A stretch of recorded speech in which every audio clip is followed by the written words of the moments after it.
Good day, everybody, and welcome to this week's final end of autumn term 2022 Headmasters blog.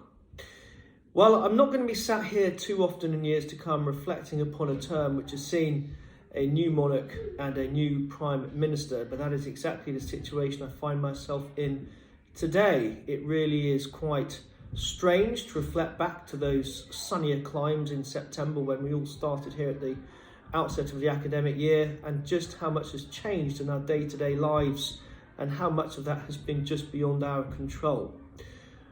In terms of what has been within our control, that has been a much greater return to normality of learning both inside and outside the classroom. The pandemic seems like a while ago now, and certainly up until recently, the last few days have seen increased levels of sickness and absence due to strikes and travel disruption and weather, of course.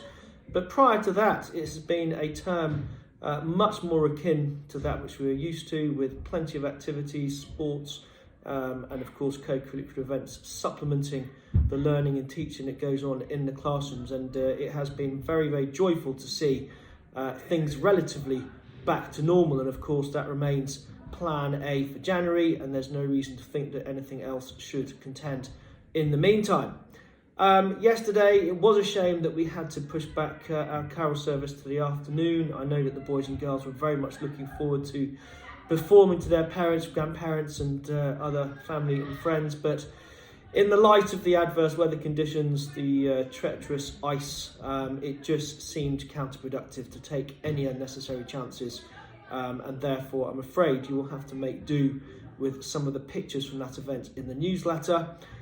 Certainly the boys and girls in lower and upper prep had a fantastic Christmas lunch yesterday. The seniors did likewise, with Mrs. Chandler and her team excelling themselves with their festive fare. And of course yesterday we had Christmas jumper day as well. As you can see, I'm still wearing mine today in terms of Christmas jollity, because we're about to head out for a well-deserved staff do at the Spaghetti Tree in Walton on the Hill, so steer clear of that area if I were you.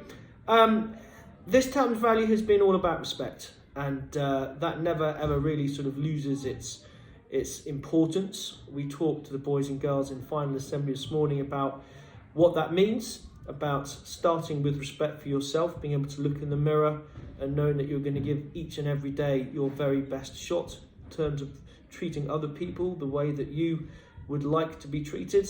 And next term we move on to integrity, which is perhaps a slightly harder word to coin, but the way that I've described it to the children is as follows. It's about trying to take the right choices even when no one is watching. So essentially being accountable for your words, your deeds, your actions, which will certainly set you up for life beyond the school gate, which is what we're in the business of propagating here at school.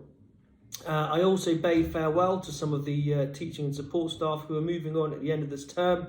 Mr. Jackson is moving on to finish his teacher training at Riddleston Collegiate. Mr. Farmer is moving on to become a cricket coach at Epsom College, but he will be sticking around and finishing off his maths teaching with the Year 11s in advance of their GCSE exams.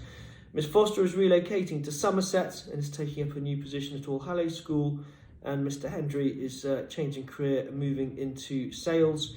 And Mr. Bennett is moving on to become a driver for the NHS. So a few changes in the staff ranks, but we've got some fantastic appointments who I know you'll be looking forward to meeting in January. But in the meantime, I thank all of them and actually all of my fantastic team of teaching and support staff for all they do each and every day.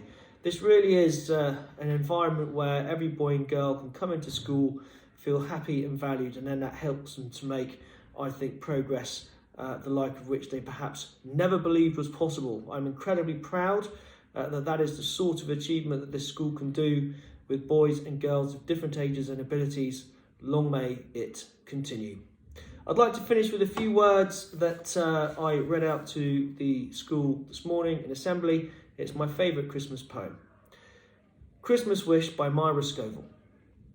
God give you blessings at Christmas time, stars for your darkness, sun for your day, light on the path as you search for the way. God grant you courage this coming year, fruit for your striving, friends if you roam, joy in your labour, and love in your home. On behalf of all of us here at Kingswood House, I wish you and your families a relaxing and restful Christmas, a happy, healthy and prosperous New Year, and we look forward to seeing you in January.